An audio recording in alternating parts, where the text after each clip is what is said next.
Hello, everyone. This is Jason White. Welcome to our 16th ISO podcast. Over the last few years, we've been lucky enough to interview several former drivers about their success on the track, but we must not forget the state-of-the-art equipment underneath those drivers that was an integral part of their success. And to that end, we're expanding our interview series to include designers, and today we bring you another very special guest. This gentleman's work includes mechanical design, aerospace design, and even work in the nuclear industry. He's penned racing cars for March Engineering and eventually co-founded racing car design consultancy Galmer Incorporated. He's best known as the designer of the Galmer G92, the car which Allison Jr. drove to his first Indianapolis 500 victory. He's here today to tell us about his remarkable career, and we look forward to his many insights. Please welcome to the podcast, Mr. Alan Mertens. Alan, thanks so much for making the time for us today. We really appreciate it. Thank you for having me. It's a pleasure to be here. Yeah, and you got some of your work on the back wall there. Yes, that's the third scale model of the Galma. When we wrapped up Galmer Engineering Limited, the guys in the model shop turned the actual wind tunnel model into a show model and painted it all up and decaled it and gifted it to me on our last day of work at Galmer Engineering Limited. And they really cool. With me all the way to America. Yeah, shipping a third scale model is probably a bit arduous, but yeah, that's really a great keepsake. Fantastic. So let's go back to where everything began. What do you think drew you to engineering as a profession? Were you fascinated by mechanical things at an early age, or was there something that piqued your interest? Was it something that happened over time? May I describe two things: what drew me to mechanical engineering, plus what ultimately drew me to motor racing. As I grew up, back in the day, there was plenty of old war films, war stories in comics and stuff like that. And I kind of hero worshipped and fell in love with the good old World War II fighter pilots. And that's what I wanted to do. And I joined ATC, the Air Training Corps in England, which is a feeding ground for grooming youngsters to ultimately join the RAF, the Royal Air Force. And they taught me to fly, and I flew solo when I was 16 or 17, at a very young age. But I quickly, believe it or not, got bored with it. Unlike the dream that was in my head, there was too many rules and regulations that we had to adhere to. And it didn't seem to be such a fun, cavalier event like it seemed to be as they wrote fictional stories about World War II pilots, which obviously were in a very dangerous environment, but they kind of made it sound fun as well as heroic and dangerous. So anyway, I had a couple of indiscretions and got let go from the ATC. I actually crashed one plane by not following the rules. And so they went back into the wilderness. And then I left school, and my father was an electrical engineer at British Aerospace in the Guided Weapons Division. And of course, he had ambitions for me to get a real career. So he kind of bullied, coerced, and led me into British Aerospace. And my one little rebellion, I guess, was instead of being an electrical engineer, I decided to become a mechanical engineer. And so that's what started the road. And then and I also went to college at the time to get my degree, which is another story. Maybe we'll get to it, maybe we won't. But it also was classified as an apprenticeship. So during the course of my early days at British Aerospace, I went through the various departments: the fabrication shop, the machine shop, the buying department or purchasing department, etc., and I finally ended up in the drawing office. And that's the only one that really stuck with me, that I had a flair for. So I ended up becoming a designer. But during the course of that path, I made friends with a guy who was into motor racing, which I was not aware of at all. And he used to buy a weekly newspaper called Motoring News in England. And after he'd read it, he'd give it to me. And I started reading about the news and events of motor racing, and then kind of, I wouldn't say fell in love with, because that's a silly term to use.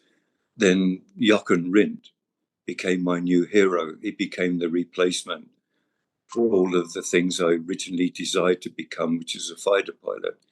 And unlike flying, once you got in the race car, it would seem by reading these journals, you're pretty much a free for all. You know, there were certain rules, but you could do as much or as little as you wanted to. And then that got me thinking, and that got my adrenaline going. And so at the same time, as I was working my way through my engineering apprenticeship, I ended up going to the Jim Russell Racing Drivers School to try and start my racing career. When you were racing Formula Fords, was this a space where you could start developing some of your own ideas about racing car design, or were you mainly focused on just driving? I was mainly focused on just driving. And I've always said in latter years, if I knew then what I know now, my racing career might have been different. I didn't understand the dynamics of race cars at all. I just got in and drove it. And excuse me. And I went through the training school with Jim Russell, and then I participated in their championship, which was the Shell Trophy Championship, which I actually won, but I didn't win by being fast. I wasn't particularly very good. I wasn't fast, but I was just consistent, and I didn't understand the race cars at the time. I just enjoyed the pleasure of driving them, which was both rewarding, nerve-wracking, sometimes scary. But then after winning their championship, when I graduated from the school and then bought my own Formula Ford and tried to do it alone, that really demonstrated the flaws in my approach and my ignorance. And then as a consequence, I finally gave up. And then it occurred to me, well, racing cars must come from somewhere. And then I discovered March Engineering, and March Engineering discovered me. And then I set out on the career of designing and building race cars instead of driving them. What were some of the more memorable projects you worked on at March Engineering? And what were the biggest challenges you faced there as a designer? I guess the most memorable project and the most challenging one was my very first project. They just basically threw me in the deep end. And the March Formula One car, the 761, which Ronnie Peterson was driving, they wanted a lightweight package for Monza. And it involved changing the Hewland gearbox from, I think it was an LG to a DG, with a new adapter plate, a whole new rear suspension assembly, plus rear wing, etc., etc. And they said they wanted it done by nth date, and so they made the race in September. And I just thought, damn, oh, maybe even stronger language. How am I going to cope with this? I haven't got a clue. But I just dived into it and kept my fingers crossed and to achieve it. And then I still missed the initial deadline by a day or two. I kind of almost worked day and night to get it done. And the first deadline was getting the drawings to the foundry to make the patterns for the bell housing. But then, of course, the pattern shop had to work day and night as well to catch up. And I finished all that eventually, and it got put on the car. But then I also made a mistake. I wasn't familiar with the gearbox, and there was a component in the gearbox called the selector finger housing, which is about 1.25 inches long. And in the stack up, when I did the rear wing, I'd forgotten it. So the rear wing in the finished assembly, as a consequence, was the rear wing overhang was 1.25 inches too much, and it failed scrutineering. But the rear wing was quite a simple device at the time, just held on with two aluminum or aluminium plates, and they just modified them, and it was fine. But the one big saving grace, of course, is that Ronnie Peterson actually went on to win the race. So all was forgiven, and then it was onwards and upwards from there on in. How closely involved were you with the team at the track? Did you actually have interaction with Ronnie and the engineers at the track? None whatsoever. Ah, Um, for years and years and years throughout my March career, if I went to the track at all, I was sent there as an ambassador of March to soak up information, wandering around the various customer teams we had, seeing what they were doing and what they weren't doing, or what requests they had or what changes they recommended. I never actually race engineered a car until the first day I stepped off the plane and went testing with Al Unser Jr. in 1988. And it just clicked for some reason or other. while we're on the subject of him, what was it like working with Little Al? Um, it wasn't easy. I mean, because the job itself was demanding, and so was Al Unser Jr. demanding. And we got into a couple of fights, just because of the stress of the situation. And we never always managed to get where we wanted to get at each race weekend. Obviously, you never have a perfect car, and on the occasions you do, you win, or sometimes you win because you're fortunate, or yellows fall your way, or whatever. So it's a constant quest for perfection, which you very rarely reach. And he could get a bit snippy if the car wasn't to his liking, and sometimes I could get a bit snippy if he was too demanding. But we always, metaphorically speaking, kissed and made up, and our relationship was very close. And we bonded from day one. And in spite of that, everything, I would say it was perfect. It was the best driver I'd ever worked for. Not necessarily the best driver, the best person as a driver that I'd ever worked for. I see. I see. At 1988, that point, this is where we saw the birth of Galmer Incorporated, the Gal coming from Rick Gallis and the Mer coming from you to create that name. What was your introduction to Rick Gallis like? And prior to the designing of the G92, what kind of engineering and design responsibilities did you have day to day? The first year we ran the last March I designed, the 88C. Then after that, until the Galma was designed and built, we ran Lolas. And every year before the start of the season, whatever brand of race car we were running, it would always come to Galma. And we would do exhaustive testing on the car in the workshop, static load deflection testing, analyze it, look for things in which it could be improved, etc., etc. And then we would mostly heavily breathe on the car and make changes and modifications to it before it got shipped to America.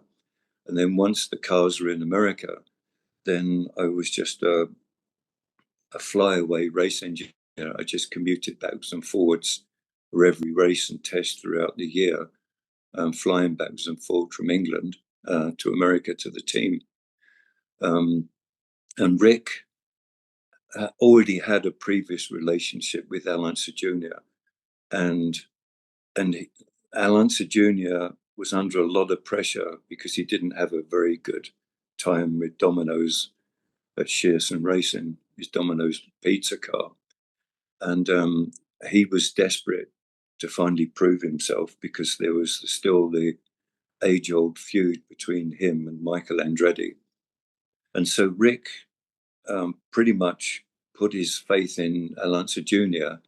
and me initially as being the designer of the 88C, and just left us to it. And remarkably, like I said, we gelled, and we had a very successful year with that car, which the March customer base didn't like pretty much. And we got into a huge heated debate when all the customers at March that were running that car at Long Beach demanded to know what I knew and why I wouldn't help them. And I said, well, I can't.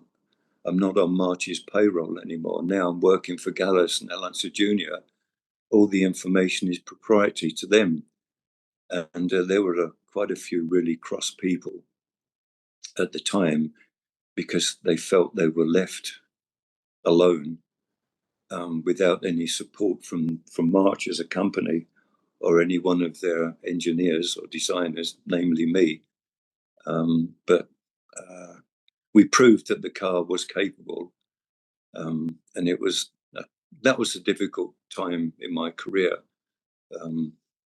because I felt bad for the people that had bought those cars that weren't getting any support. But then you talk about that was, difficult time, but good times were definitely ahead. 1990, and I believe you were running Lolas at that point, right? And Yes, correct. and that was the year that Little Al captured the kart championship. So you must look back on 1990 with a lot of happy memories. Yes. Well, first of all, you go back to 89. That was a difficult year. That was a Lola as well.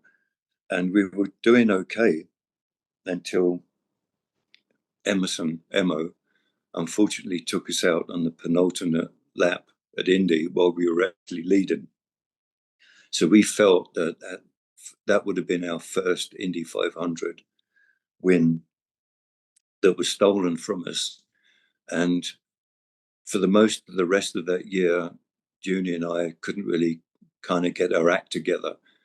Junior was pretty much put out by the whole thing and lost some of his focus. But then somehow or other, it all came together in the last race at Laguna Seca, where we had the championship round and we also had the $1 million prize money for the Marlboro Challenge.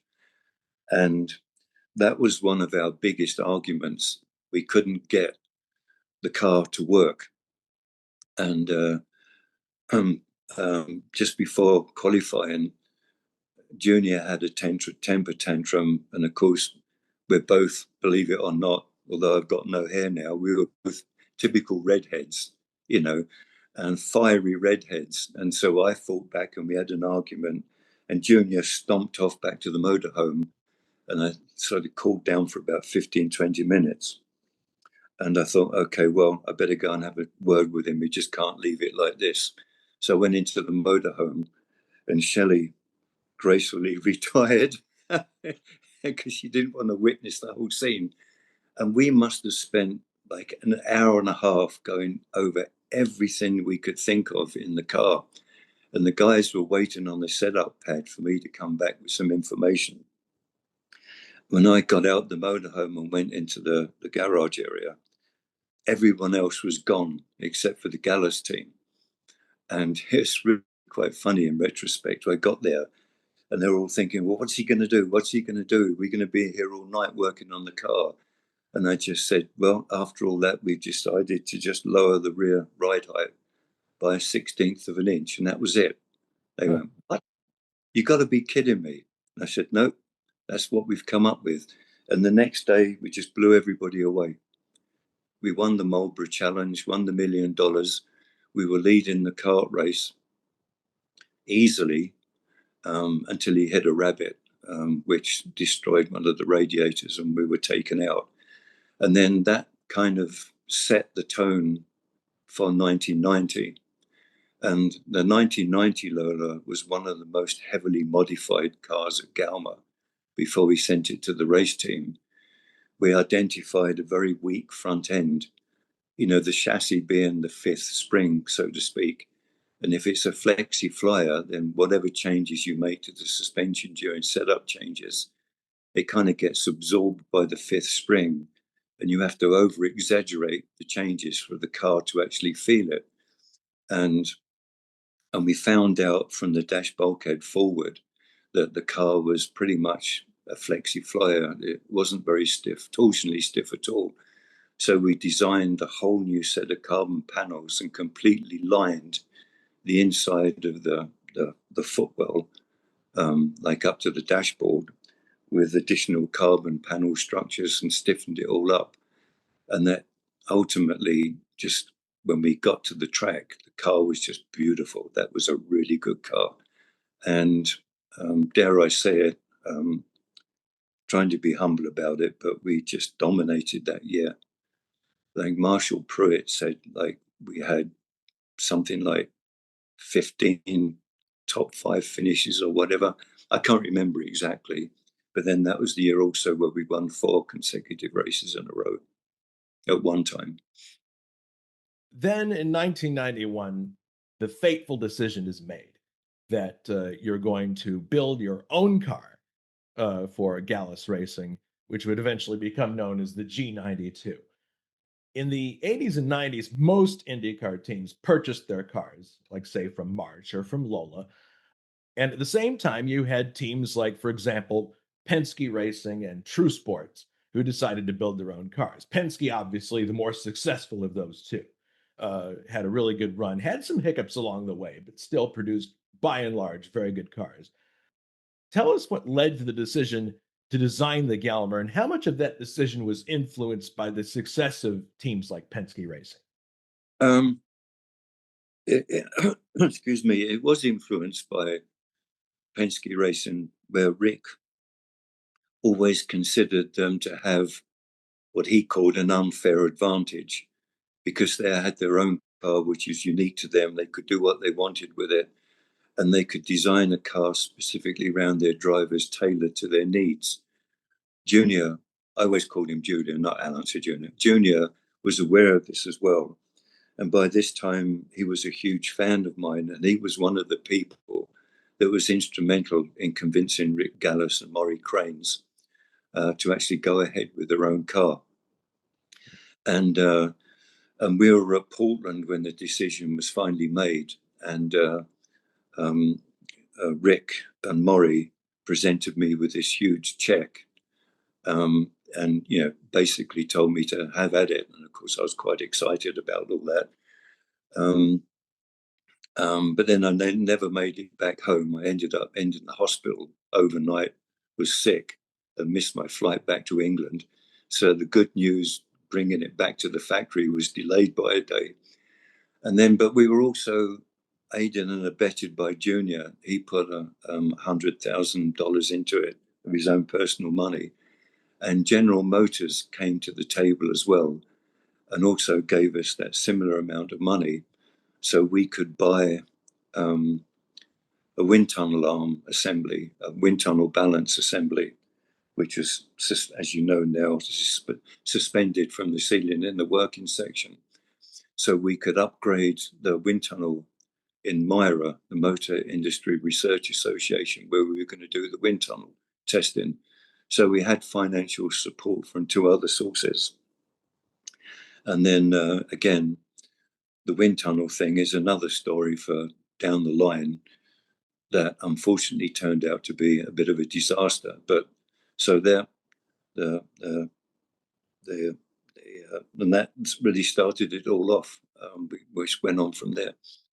In designing the G92, what were some of the key concepts and features that you and Rick wanted to develop? And were there any noteworthy innovations that came from the G92?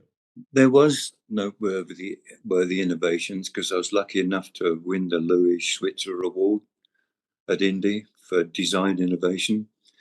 The quest was always the same as it ever is, lighter, stiffer, faster, whatever, you know what I mean? But without a doubt, I specifically made sure the car was designed for Junior and Junior alone.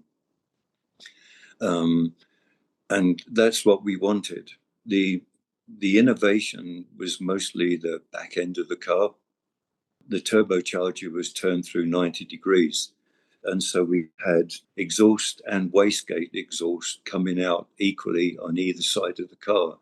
And we were blowing the tunnel long before the Formula One ever did it. And that was very successful in the wind tunnel. But we had to blow the exhaust in the wind tunnel with oxygen, and the whole system kept freezing up. And we registered a gain from it, but we couldn't really control it or monitor it over a sustained period of time. And unlike Formula One, when they started doing it, they kept the air energized through the exhaust systems by burning raw fuel in the exhaust pipes when they lifted off. And obviously when they were on the gas, the exhaust system was blown just by virtue of the flow through the engine. And they had control of it. And it turned out when we got to the track, particularly on ovals, if they breathed throttle at all, the back end would just die and the balance would change really radically. But then that balance change on and off the throttle made it a superb street car and a really good road course car, because then with the heavy braking, the tight corners, etc., where there is heavy braking and an accelerating post the corner, that shift in center of pressure helped you with turn-in and helped you with traction. But like on a constant radius turn, in excess of 100, like in an oval, a typical mile oval or the speedway, it wasn't a good feeling at all. So that's pretty much what his Achilles heel was. And also the gearbox was fashioned in a way that Penske did recently when they tried to smooth out their gearbox and they got thrown to the back of the field at the Indy 500 this year. Our gearbox was like that from the get-go. And we never quantified whether it really made a difference or not, because we didn't do it a back-to-back with a smooth profile gearbox compared to a traditional gearbox where the stiffening ribs were on the outside of the casing, possibly causing turbulence.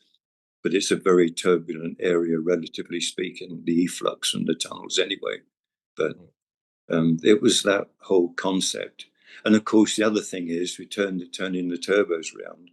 We had twin inlets on the engine cover feeding the turbo. And so the intent was that would try and help pull the air down as it came over the car to clean up the flow more on the rear wing. And one way or another, to a greater or lesser extent, the combination of all those things also made the car. We did produce a huge amount of downforce, but predominantly at the rear. And we were chatting a while ago via email, and you asked about the front wing, that big front wing. Yes. That was an attempt to balance out the car, because the original front wing, to try and balance the car, we ended up stalling it. We ended up having to run such flap and a gurney on the front wing, it would stall. And we needed the big front wing to balance the car, but also help the downwind effect over the car from the front wing in much the same ways they do these days, but in the Formula One cars, but in a much cruder fashion back in the day. Your assessment of the car as far as street and road course racing definitely played out in the early part of the season with really good results at Long Beach in particular. And then came the month of May in Indianapolis. It was kind of an interesting time because you had the Ford powered cars and the Buick powered cars seemingly taking up a lot of the headlines uh, from media, and the Gallus team seemed to operate kind of under the radar at that point, which may have been beneficial, so you could focus on the car. Well, there's a story behind that as well. Ah, I was very friendly with the design team at Cosworth, and they tried to convince me to use the XB motor, and they actually gave me one, and we created a wind tunnel model for the Cosworth XB. It was diminutive compared to the current Ilmor that we were running, and the results in the wind tunnel were pretty spectacular. But Rick, being a Chevy dealer, refused to run it, so he turned it down, and so they did a deal with Lola, Haas, and Michael and Mario instead. But ultimately, it turned out to be fortuitous, because it was Michael's XB engine that failed at Indy, that effectively, to all intents and purposes, gave us the win. So, and anyway, there was another thing as well, actually. At Indy, we did find some significant improvements in the wind tunnel, and Andy Brown was in charge of the aero department by then. And he produced what we called the boat belt, which we put underneath the car, which cleaned up the underside of the car a lot, which reduced some of the induced drag we were getting from the underside of the car, which also that we were struggling with. And we ran it and a couple of practice sessions, and it was a significant improvement. And then both CART and USAC were managing the speedway at the time. And I can't remember which one of the two, whether it was USAC or whether it was CART or a combination of both. They decided to ban it and wouldn't let us run it. Rick was really quite angry about that, but that's another aside. That's something else that didn't help us that much ultimately. Indeed, but like you said, all's well that ended well. And do you mind if I just finish the story about Myra and the wind tunnel? Please do. The wind tunnel was primarily a quarter-scale wind tunnel, and it had a very rudimentary balance system for measuring drag and downforce, etc. And then so we put that arm in, which was effectively donated to us by General Motors, and that improved the wind tunnel significantly. But we still were having trouble correlating the results from the wind tunnel on the racetrack. And we were testing one time in Portland, and it was raining, and Junior very rarely tested in the wet because he said, what's the point? I'm not going to learn anything. But we badgered him into going out anyway. And Andy Brown and I were just standing in the pits, just watching him go by. And I said to Andy, man, look at the size of that rooster tail. And Andy said, yeah, that's pretty high. And so we pulled Junior in, and we went out onto the track, and we went out to measure the height of the footbridge that went across the track, because the rooster tail was going above the footbridge. So we measured the height of the bridge, plus added a bit on for the peak of the rooster tail. And then we went back to the wind tunnel model and found out that the wind tunnel working section was way too small. And so the upwash from the model was slamming on the roof of the working section in the wind tunnel model, completely given us erroneous data. And so we moved out of that wind tunnel. We went to the Brackley wind tunnel, which was owned by March at the time, and put the model in there, and everything changed completely in a larger working section where the efflux and the model and so on and so forth wasn't choked by the working section. And that was a big wake-up call. And then we realized we had issues, but we were too locked into what we had. We couldn't change it. And so that's that was a story in itself. Well, before we move into 93, we got to talk about the 92 finish, which was electrifying, incredible. Galmer versus Lola, champion in waiting versus a driver who started on the last row of the grid and charged all the way up to challenge little Al. That must have been tense, exciting, and when it was over, just a big relief. But what are your recollections of that finish on race day? It was terrible in a funny sort of way. I didn't see it. I had my head in my hands, couldn't watch, because I was convinced the same thing was going to happen as what happened in '89 when Emo took us out. I thought they're going to come together or something's going to happen and we're just not going to be able to do it. And then a junior said that on the turn 4 on the last lap, the car got loose and he backed out of it. And then Goodyear was able to take a significant run at him. But somehow or other, we managed to stay in front to produce that so-called historical closest finish to the Indy 500, and I missed it all because I couldn't bear to watch. But when the whole of the pit crew around me just erupted, I knew it was good news. So then, obviously, I was able to enjoy the moment with the rest of them. Well, that's good because that's a moment that is very precious. You see not only the driver but the team in winner's circle, and nothing replaces it. It's a huge accomplishment. Yeah, it was. Yeah. It's so interesting too, going back to the like you mentioned before, little Al's belief in the Galmer and how much support he gave, and also the financial support behind it. Uh, it is very ironic that the decision was made to not go forward with that car the morning of the 500. That's at least that's the story. Whether that's reality or not, I'm not sure. But is that what actually happened? Yeah, that's what actually happened, but nobody told me. They Hmm. tell me, Rick didn't tell me till months later. When Wow. we were halfway through the design of the 93, and he said, "That's it, I'm not funding it anymore. We're going to buy Lolas next year." It's like, damn, okay. It's just funny to me that in the wake of such a fantastic win, that decision wouldn't at least get another look. Maybe we're a bit pulling the trigger on this too fast. You think there was any of that happened, or were they pretty much committed to, no, we're going to go this route? I think they were committed to going that route. You've got to remember, with the greatest respect to Maury, Cranes and Rick, they weren't technical people. And so they didn't even critique what we were doing before they made the decision.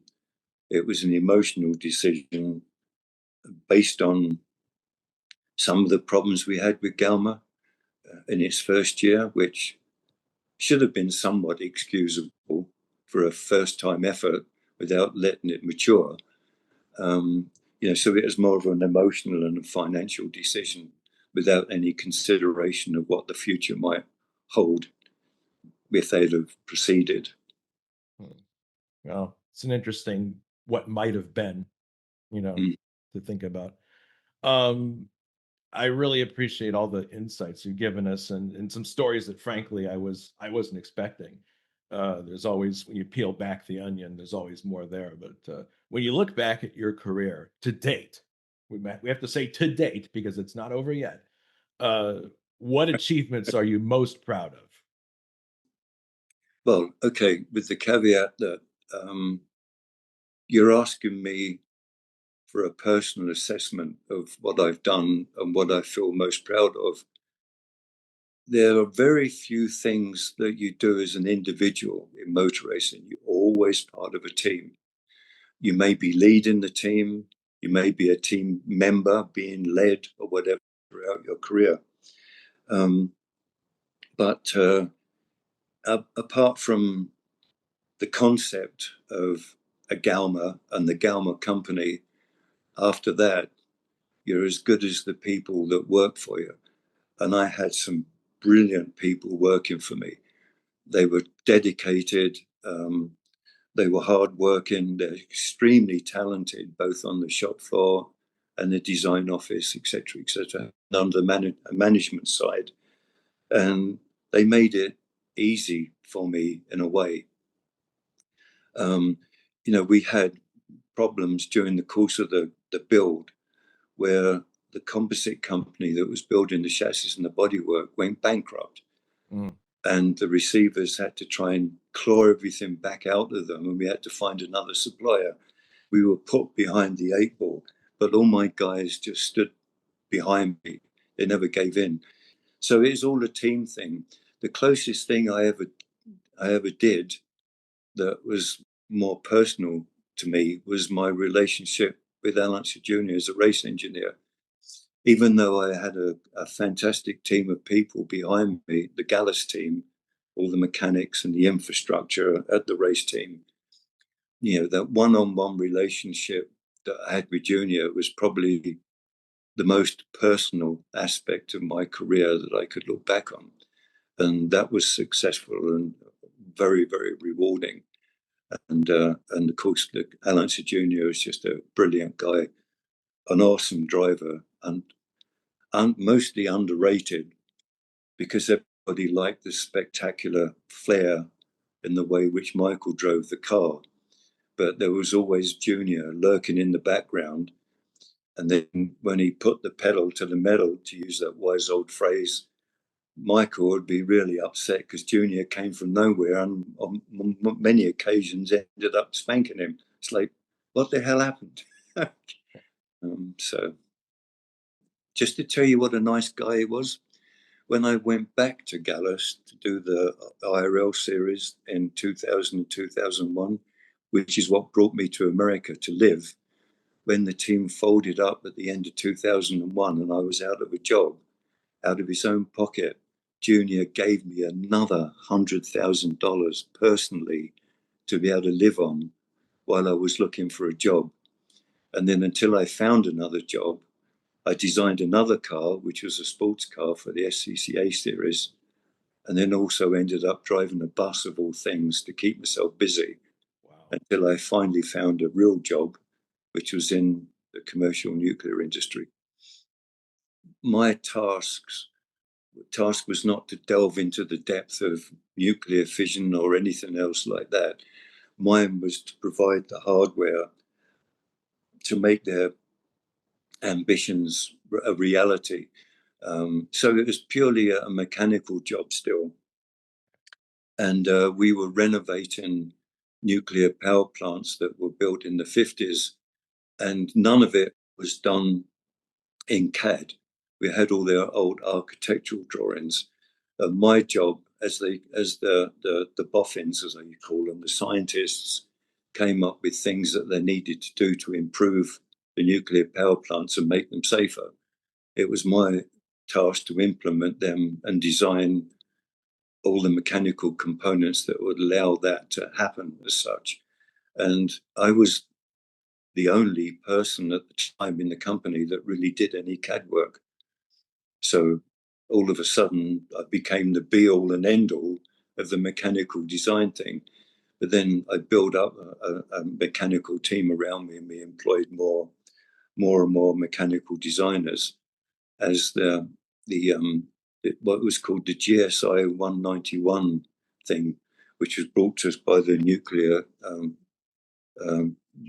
the commission to improve and make nuclear power plants safer. It was a new initiative when I started in the industry, and helped to lead it through to fruition. Interesting. Well, before we let you go, I was curious if you had any opinions that you'd like to share about the current state of open wheel racing in Formula One or IndyCar. Does anything strike you as interesting or something that is pointing to what's going to happen in the future? What do you see going on right now that's significant? That's a damn good question. I follow both of them religiously, but as an armchair critic now, obviously, I enjoy the IndyCar racing because it's more often than not closer than F1. There are more drivers with the opportunity to win on a regular basis, although some people might argue that with Palou being around, that's not the case. But what I hate about IndyCar, what's made it more competitive is they're essentially all running the same chassis. And the only area of development they've really got is the dampers, the shock units. But that's produced competitive racing, but I hate it because there's no innovation in it anymore. It's not open to individual constructors. And by the way, we were part of the Iconic board and we did bid for the contract, which we ultimately lost to Delara. And I had friends on that Iconic board like Tony Purnell, the owner of Pi at the time, and Les McTaggart, who used to work with me at March, and Jill DeFerron. They were on the board. And I think we convinced them, we won them with our technical argument as to what the one make series should comprise of. But we couldn't convince them that we had the infrastructure to be able to build an initial batch of 30, 35 cars. And so it went to Dilara, who had obviously an established manufacturing facility in Italy. And they asked himself, Bruce Ashmore and Tim Waldrop, who were BAT collectively, which we named ourselves, if we wanted to join Dilara. And for some reason or other, we said no. Maybe we should have said yes. But so anyway, to my mind, as a consequence, IndyCar racing has gone downhill in the sense that it is no longer a proving ground for design, technology, and so on and so forth. And it's just numb now. Now, Formula One has still got that. And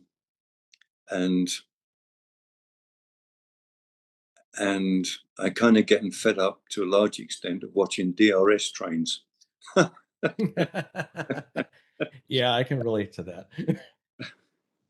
So, well, I'm really, really grateful for the time you gave us today, looking back on your career and providing a lot of really interesting insights. Thanks very much, Alan. thank you very much, and happy to join you again anytime you see fit or would like. So yeah, we may do that. That'd be great. Great talking to you. Yeah. All right, cool. Well, for Alan and myself, thanks everyone for watching. This is Jason White. We'll see you on our next podcast. Everybody take care and be safe. Okay, bye-bye.